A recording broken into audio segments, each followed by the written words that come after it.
Vamos a centrarnos ahora en los actuadores, que serían los aparatos que aprovechan todo este fluido a presión para producir pues, un movimiento, en este caso, ¿vale? Los actuadores que se utilizan con mayor asiduidad en los circuitos neumáticos hidráulicos son los cilindros, ¿vale? Que me permiten hacer un movimiento lineal alternativo, ¿vale?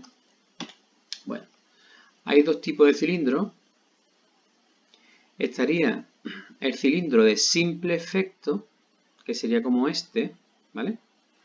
Este cilindro tiene el pistón, ¿vale? Este es el émbolo y este es el vástago. Este tiene el retorno por muelle, es decir, si yo quiero desplazar el pistón hacia afuera, es decir, la carrera de avance, lo único que tengo que hacer es inyectar aquí aire o líquido a presión. Entonces iría el vástago hacia afuera. Evidentemente este muelle se opone, pero bueno, se supone que esta fuerza va a ser mayor que la del muelle. Y si yo quiero que retroceda, ¿vale? Que haga el retroceso el pistón, lo que tengo que hacer es dejar escapar el fluido a presión, dejo escapar y el muelle se encarga de retornar el pistón en la posición original, ¿vale? Este palito aquí, esta vía, solamente se dibuja para la idea de que el aire que tiene aquí no se va a comprimir, es decir, que puede escapar y puede entrar aire, ¿vale? Esto es el cilindro de simple efecto. Después tenemos el más utilizado, el de doble efecto. El de simple efecto, si yo quiero hacer algo con mucha fuerza, la voy a hacer en el avance, pero el retroceso que lo va a hacer el muelle no va a proporcionar gran fuerza, ¿vale? Este solo se puede utilizar en máquinas cuya única dirección de la fuerza que tenga sentido es en el avance. El retroceso no tiene que haber fuerza, ¿vale? Pero de doble efecto, ¿vale? De doble efecto, yo voy a hacer fuerza tanto hacia afuera como hacia adentro. ¿Cómo funciona? Esta de aquí es la cámara posterior y esta de aquí la cámara anterior, ¿vale? Si yo lleno la cámara posterior, se produce el avance. Tendría evidentemente que dejar escapar el fluido que esté en la cámara anterior. Si yo quiero que haga el retroceso, que se meta para adentro, tendré que llenar la cámara anterior y dejar escapar lo que estuviera en la cámara posterior. Y se produciría el retroceso. Vale. Aquí está mejor dibujado quizás el cilindro de simple efecto. Dice, vemos la fuerza con la que avanza el émbolo en un cilindro de simple efecto. Y la fuerza, ¿vale? La fuerza que hace este vástago al salir es la debida al aire que está empujando en este sitio, ¿vale? Voy a pintar aquí, a ver si me acuerdo cómo era esto. Aquí, ¿vale? Aquí el aire va a estar empujando, y esto de aquí es una sección circular, ¿vale? Pues si aquí está empujando el aire, está haciendo una fuerza, ¿vale? ¿Qué fuerza está haciendo? Pues sabemos que la fuerza es la presión por la superficie. Eso en el avance, ¿vale?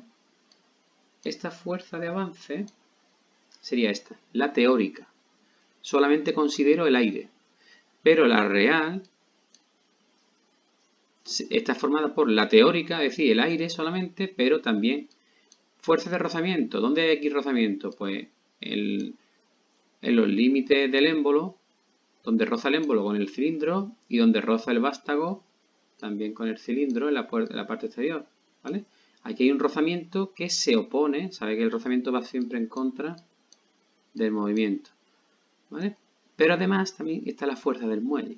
El muelle hace una fuerza de no querer estar comprimido y cada vez más grande, el valor máximo de la fuerza sería en la posición última, que sería el muelle totalmente comprimido, ¿vale? Cuando esté aquí el pistón, el émbolo, aquí se produce la fuerza del muelle máxima, ¿vale?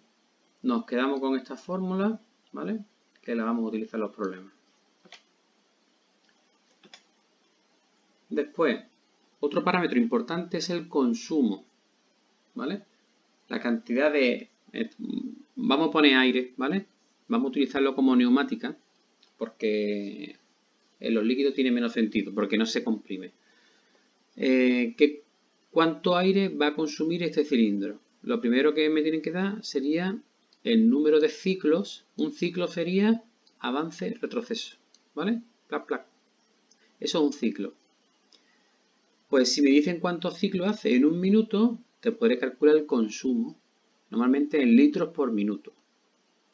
Ahora bien, ¿qué cantidad de aire ha consumido? Vale, aquí hay que tener en cuenta dos cosas. Vamos a distinguir volumen de aire, volumen del cilindro, ¿vale? Para llenar esto, ¿no? Para que este émbolo se ponga aquí, voy a consumir aire, que es el que me va a rellenar toda esta zona, ¿vale? Toda esta zona la voy a rellenar de aire. Pero este aire está comprimido. Entonces voy a calcular primero el volumen de aire comprimido, que sería el volumen del cilindro, que evidentemente por matemáticas sería la carrera que se mueve el émbolo por la sección que tiene el émbolo, ¿vale? Ese sería el volumen del cilindro, la cantidad de aire comprimido que tengo que rellenar. L por la sección pi diámetro al cuadrado entre 4, ¿vale? Y ahora, normalmente me piden el consumo de aire, pero en la calle, es decir, en la atmósfera, ¿vale? A la presión atmosférica. Entonces tengo que hacer aquí, que utilizar esta ecuación que la conocemos todos, que esta es la ecuación de Boyle-Mariot, ¿vale? Para hacer una equivalencia, voy a calcular, sabiendo el volumen del aire comprimido, qué cantidad de aire corresponde, es decir, el aire es el mismo, sino que si está comprimido ocupa menos que si estuviera en la calle. Entonces, en la calle, cuidado porque estos son presiones absolutas. Esto solo funciona con presiones absolutas, no manométricas, ¿vale? Entonces, a la presión de la calle, que normalmente es una atmósfera, el volumen de aire, eso equivale a la presión que esté aquí, que no es la presión de trabajo, pero absoluta. Es decir, la presión de trabajo más una atmósfera, ¿vale? Por el cilindro, por el volumen del cilindro, perdón, ¿vale? Entonces, conociendo el volumen del cilindro y haciendo este cambio, ya conocería yo el volumen de aire que consume, ¿vale? Ya os digo que esto de aquí es la presión de trabajo, que es la P minúscula, más una atmósfera, ¿vale? No tengo aquí la tableta, ¿vale? Estoy con el ratón y se nota. Toma ya, atmósfera. Vale. Vamos a ver ahora el cilindro de doble efecto. El cilindro de doble efecto, pues aquí hay que distinguir entre el avance y el retroceso. ¿Por qué avanza? Pues porque el aire empuja en este sentido, ¿vale? Empuja a la sección S del émbolo y la fuerza con la que avanza es la presión del líquido o del aire, la presión por la superficie. Sin embargo, en el retroceso, os podéis imaginar que hace menos fuerza. ¿Por qué hace menos fuerza en el retroceso? Pues porque la superficie a la que puede golpear es un poco más pequeña, no es exactamente la misma. Lo que ocupa el vástago, esa parte no puede empujar al aire, ¿vale? Entonces hace un poco menos de fuerza, ¿vale? Entonces la superficie esta sería la del émbolo menos la del vástago, ¿vale? Esta área sería la que ocuparía esto, ¿vale?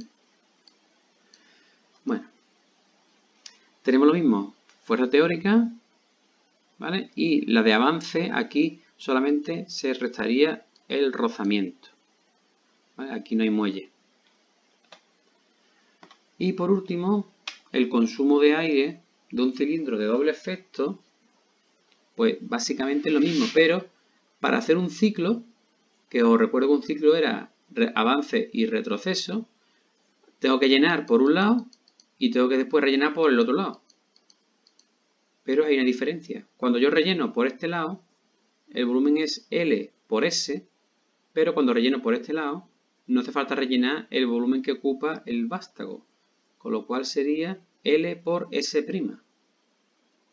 ¿Vale? Es un poco menos de aire el que cabe. ¿Vale?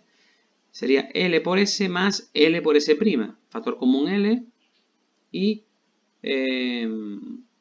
sería 2 veces el área S menos una vez el área pequeñita. ¿Vale? Esto está aquí representado. ¿Vale? Vale. Después, la potencia que desarrollan los cilindros son, la potencia es trabajo entre tiempo, el trabajo es la fuerza por lo que avanza entre tiempo. Si yo divido lo que avanza entre tiempo, eso es velocidad, fuerza por velocidad, ¿vale? Y ya el remate de los tomates sería recordar que el caudal era velocidad por sección, pues la velocidad se puede poner como caudal entre sección.